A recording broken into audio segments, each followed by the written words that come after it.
Greetings, traveler. Alrighty guys, let's dive into this patch review. We have been playing on the same patch for a very long time, so this is a welcome shakeup to the metagame. First up, we have some removed cards. Razorgore is pretty inconsequential, let's be honest. Nobody touched that card, at least not an IRMR. This felt completely out of place. Smolder, on the other hand, is a huge deal. That is one of the power cards on 4. This is essentially the card you had in mind when you power level to 4. It's like, oh, just let me get a Smolder, or if you triple into a 4, let's just let me get a Smolder. So that is a huge deal, which is good. Even though I do like playing with the card, it's going to make tier 4 a little weaker, which means we might see a little less of that giga power leveling to tier 4 on 7 gold, and, you know, in general, trying to high roll those economy cards early on. Murky out is also just kind of whatever, not in the meta game too much. Murkai is generally used with Hackerfin, not Murky anymore. And then Arcane Cannoneers also just felt a little out of place. Card wasn't really doing anything, so the big one here is definitely Smolder. Returning cards, a lot of these have been changed. So these are the old versions, but we are going to cover the new versions momentarily. Slither Spear is back, Salty Hog, Amber Guardian, Chicken, Hawksrider Herald. For those of you who've never played with Chicken, that card is bonkers. And then Stormbringer. So I'm not going to spend too much time on these because we're going to go over them when we see them individually for their changes. Then we have a change to Forest Rover. Forest Rover going from 2-1 to a 1-1. That is really significant. When you saw these beetles with 500 damage and 250 health, it was this guy. This was the culprit. Right there, officer. Rylak, Macaw, Titus, Reborn and everything. Brrr, just giga damage. So that is quite literally half the damage gone from that scaling. I like that. Ruined Progenitor is now Avenge 3 and has an extra health. I like that. This is a pretty elegant way of dealing with beetles because Progenitor wasn't really the meta scaling. It was more the Rylak, Macaw, and then the Forest Rover, or it was the Skitterer. And Skitterer has been nerfed, Rover's been nerfed, and then they buffed Progenitor. I like that. I think it's an elegant way of tuning down beetles a little bit because I got so many complaints on my YouTube, or in my Twitch chat about people hating on beetles. So it's overall a nerf, but then they don't completely gut the archetype. You still have a Progenitor that is now significantly better. Skitterer, same treatment as the Rover. It goes from instead of 1-2 to 1-1, so that's half the health gone. Skitterer was a little bit less problematic just because you could sure use Macaw and pump the Skitterer, but most of the time it's really the Rylak because you could add a Bran as well. That scaling would just go crazy. And this is a death rattle, not a battle cry, so it won't work with Rylak, which means it won't work with Bran. Then Hawkstrider Herald is back, but it now triggers your 2 leftmost death rattles. So a very important distinction here. 2 leftmost death rattles does not mean your 2 leftmost minions. Your first death rattles could be your 6th and 7th minion, and then they are still your 2 leftmost death rattles because they're your only death rattles.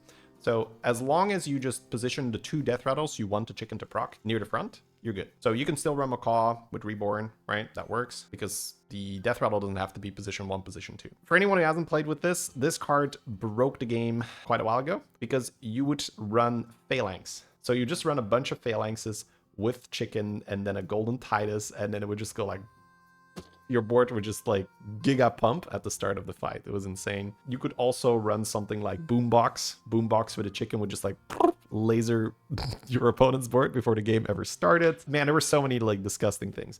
My assumption here is this is going to be mainly used to try and boost Goldrinn as an archetype, but you can also use it to trigger a Nubarak with your Titus. You can also use this to trigger Rylak, right, for your Rover. You can use it to trigger Skitterer. I hope it's going to be more in line with the normal power level than before, because when this first came around, it was absolutely outrageous. Just disgusting. So good.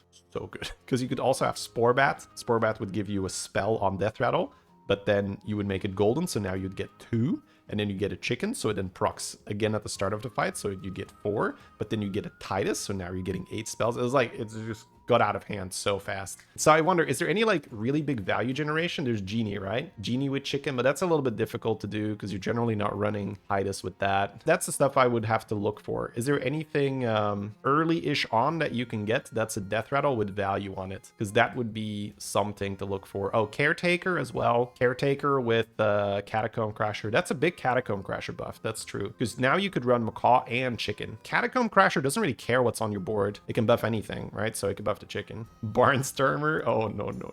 Let's go next. But yeah, chicken is a huge one. That's why I don't mind spending a little bit of extra time on this one. Archimond. Oh, thank God. All right. Archimond goes from a tier 4 back to a tier 5. But now, when you take damage, it will just reduce the cost of the spell instead of not less than 1. Oh, God. Yes, finally. So I have read some comments about people saying, oh, is this a nerf? Now demons, right? They need tier 4. I don't really think so, just because you can still play with Rewinder until you get Archimond. Demons were already something that's just, you know, notoriously very difficult to set up because there's just a lot of different pieces. You need to get the shop buffs, you need to get the brand, you need to get the Archimond, but then you also need to get the tier 5 demon that eats the shop whenever you cast the spell. It's quite difficult. But at least now when you do have an Archimond, you no longer get frustrated of like, oh my God, I can't buy this spell because it only costs 1, but then the Archimond isn't reducing it, so I would be consuming my discount without actually getting a discount, and then you roll again and it's another 1 cost spell and you're just like, ah. At least now it'll just be 0. So like, oh, let me just buy it for 0. Let me just buy it for 0. So it just makes the APM a lot easier because now you can just play self-damage by the spell, play self-damage by the spell, play self-damage by the spell. There's no longer that processing time of like evaluating the spell. Oh, can I buy this? Right? That just kills your APM. Big Brother is now a tier 4 instead of a tier 3, but it buffs +1/+2. That's a big deal. That's definitely a buff. Absolutely. You don't really care too much that it's on 4. It's, you know, it wasn't bad on 3 because it was a lot easier to pick up on 3, but I would much rather buff +1/+2 and have it be a tier higher. So definitely a buff for demons. Tichondrius going from 1/1 to 2/1. Finally, Tichondrius is more relevant. I really only ever picked this guy up if I really didn't have any other options for demons, or it was just like temporarily and I'd sell it the first chance I get to put something else down. Now with 2/1, right, and it being a 3/6, I think it's going to be easier to just get an early Tichondrius and just run with it. Nether Drake. This is a crazy one, man. This is where the developer said, you're going to play dragons and you're going to like it. They changed Nether Drake from a 5-drop to a 4-drop, but they kept the stat line. A 412, that's a Caligos. That's an old Caligos stat line. A 412 is a freaking 6-drop in terms of numbers, right? That's crazy. That's just like, you would just buy this because it's a 412. It's just a stick, right? The effect is kind of whatever. Now it's just a stick. You can just like whack your opponents with it. Like, here is a 412. Bam. So this is how the devs manipulate the metagame. There were other cards on tier 4 that I pretty much never bought.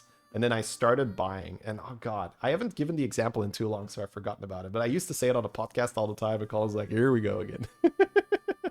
This is how you manipulate people's, you know, drafting behavior in the shop on what they're going to buy. Because now you just look at a 412 and you're like, I guess I'm not going to pass up a 412. And then once you have the Nether Drake on your board, you're like, well, I guess I'll just buy this other dragon card because I've already got the Nether Drake. And that's how the metagame can be influenced, right? Amber Guardian is back. Yeah, it was back in. And then now it's on tier 3. So they're really pushing the start of turn dragon thing again, right? You have end of turn Nether Drake here, you have start of turn here, or start of combat, and then you have promo Drake going from tier 5 to a tier 4. So this is easier to get, this is easier to get.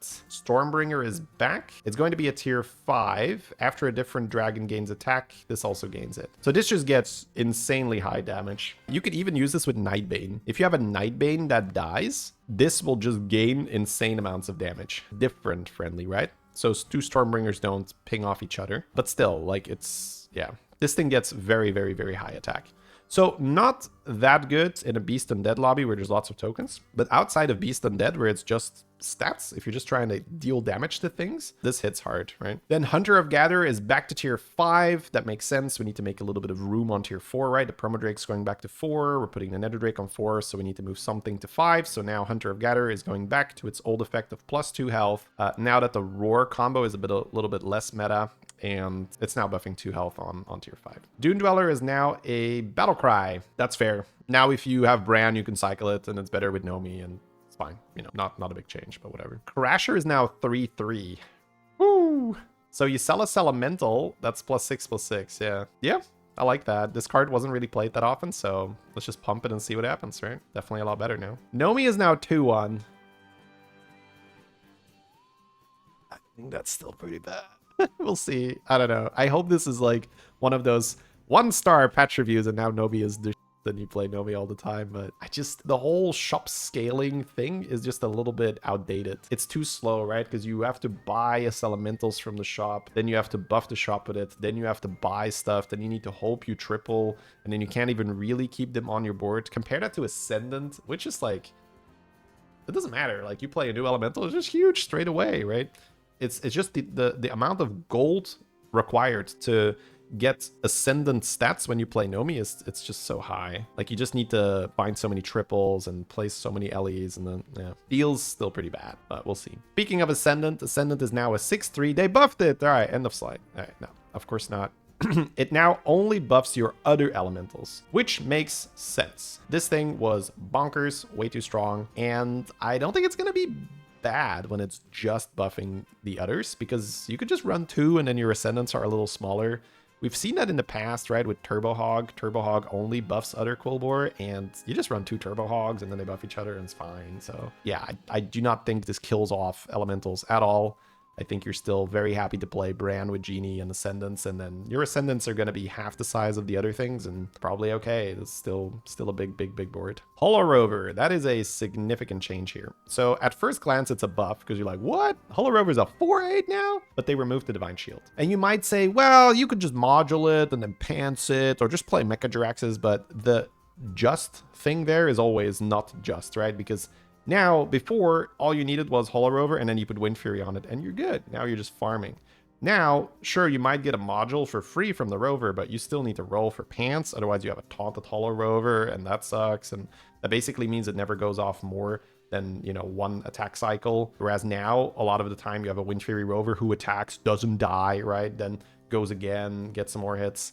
If it's taunted, that's not really happening. So then you would need the pants. And obviously, getting the shield from Mecha Jiraxes, that could take forever and you might never get it. So definitely a nerf. Deserved, though. Deserved. I don't think this kills the card off. It's just a lot weaker. But you're still pretty happy to, you know, early on triple into this thing, put it on your board and be like, hey, I get some cards in my hand. And, you know, it's not always going to die with Wind Fury if you give it some health. I think it's a good change. This thing was way too strong. Marquee Ticker is now a 1/5. That's super fair. This thing was also just stupid strong. Same as Smolder. They're addressing the tier 4 power spike, the tier 4 value cards. This is still really good though, right? I wonder if it's enough. Because in no dragon lobbies, it's basically not a difference, right?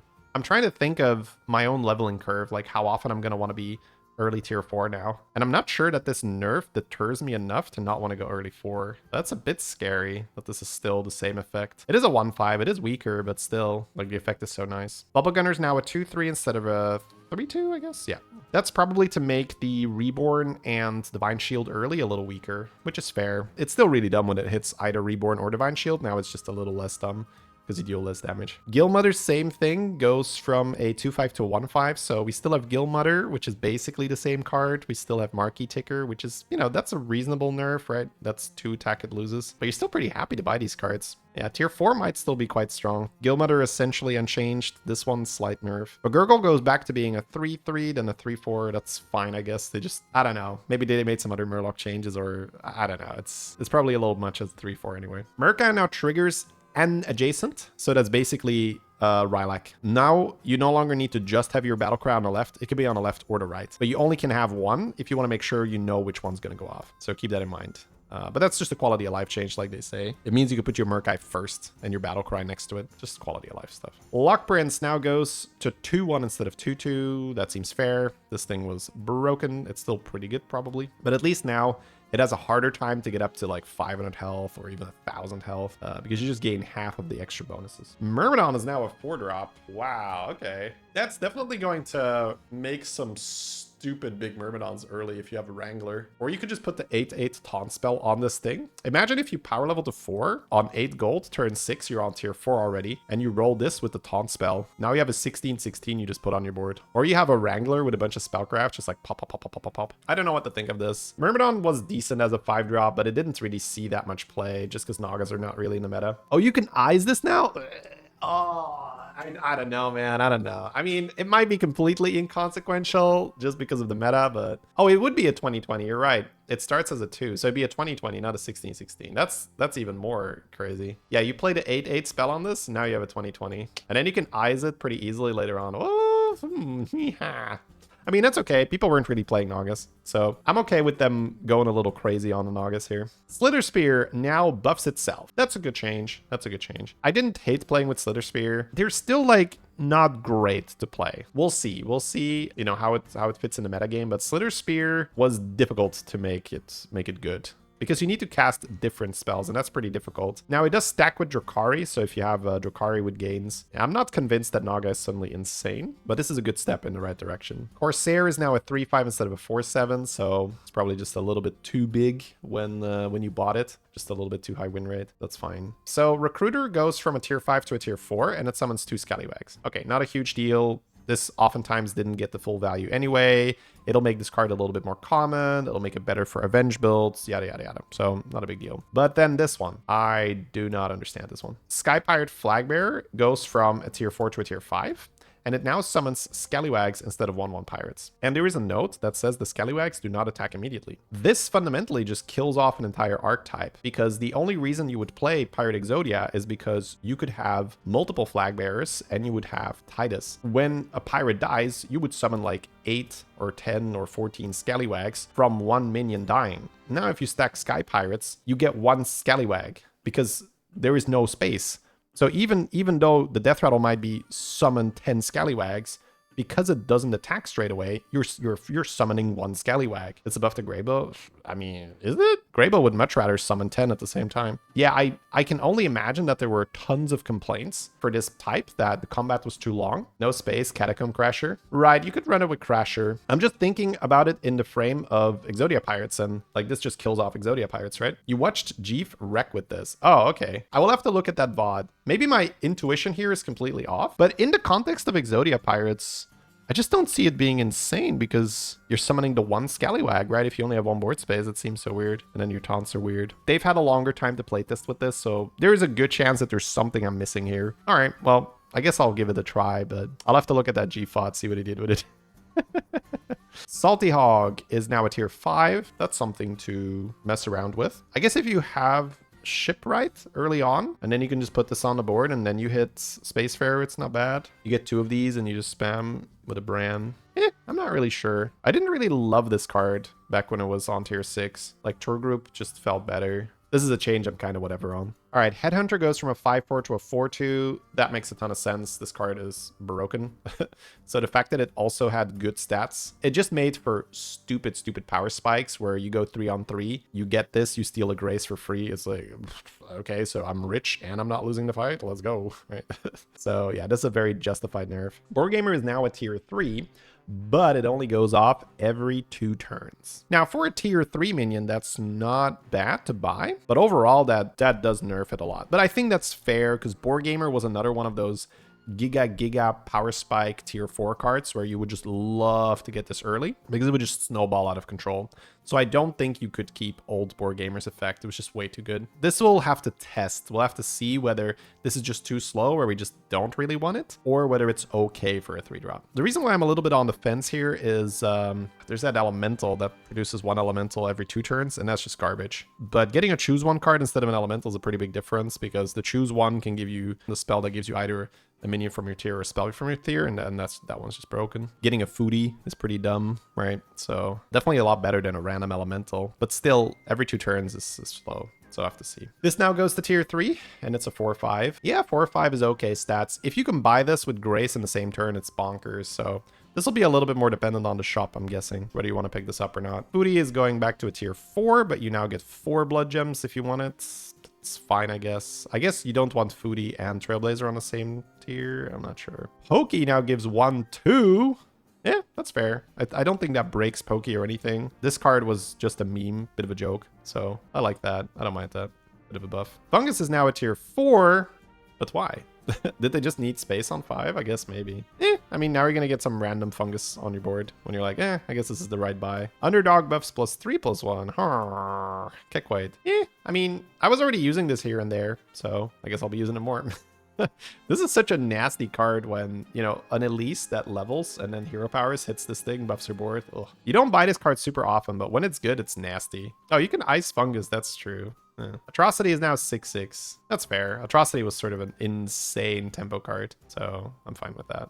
Jug gives +3/+3. That's also more than fine. Doesn't really break the game. Jug was just a little bit power crept, so I like that they did that. And now we're in the duo stuff, so I'm obviously a lot less qualified to talk about this, but I can talk a little bit about it. Magnamus is generally just a scam card where you add it to your board when your teammate has lots of really high damage, Divine Shield or Venoms or anything like that. Making it tier 5 so you can no longer eyes it seems like a very good change. Mobster to 6, that's, you know, probably just was a bit too strong at 5, so let's make it a little bit more rare. And then Storm Splitter to 5, also making sure you can't eyes this. This was super influential with the Baller spell. You would just use Baller with Storm Splitter to copy the Ballers, keep passing it around, and now you just have your Ballers giving +40/+40 or something. You can just print the spell like crazy. Now, Storm Splitter is harder to get, and you can't just eyes it anymore, so again, that seems like a good change. All right, and that is it. I hope you guys enjoyed this review. These always take quite a bit of prep work, a little bit more effort, so I love doing them. Let me know if you guys want to see these in the future, if you enjoyed it or not.